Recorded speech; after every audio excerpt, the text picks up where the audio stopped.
તો સાબરકાંઠાથી હાલ મહત્વના સમાચાર સામે આવ્યા, જ્યાં સાબરકાંઠા જિલ્લામાં વરસાદી માહોલ જામી ગયો છે। હિંમતનગર પંથકમાં વરસાદી માહોલ જામ્યો છે, તો આ સાથે હડિયોલ, ગઠોડા અને અનેરા પંથકમાં પણ વરસાદ વરસી રહ્યો છે। તો ગ્રામ્ય પંથકમાં વરસાદ વરસતા ખેડૂતો અત્યારે ખુશખુશાલ જોવા મળી રહ્યા છે।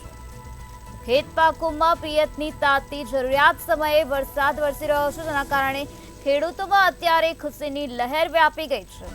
સાબરકાંઠાના વાતાવરણમાં પલટો આવ્યો અને ત્યારબાદ મેઘરાજાની એન્ટ્રી થઈ ગઈ છે। વાતાવરણમાં ચારોકોર ઠંડક પ્રસરી ગઈ છે। હિંમતનગર પંથકમાં અત્યારે વરસાદી માહોલ જામેલો જોવા મળી રહ્યો છે। સાબરકાંઠાના હડિયોલ વિસ્તારમાં વરસાદ વરસી રહ્યો છે, તો આ સાથે ગઠોડા અને અનેરા પંથકમાં પણ વરસાદી માહોલ જામેલો જોવા મળી રહ્યો છે। તો ગ્રામ્ય પંથકમાં વાવણી લાયક વરસાદ વરસી રહ્યો છે, જેના કારણે ખેડૂતો અત્યારે ખુશ જોવા મળી રહ્યા છે।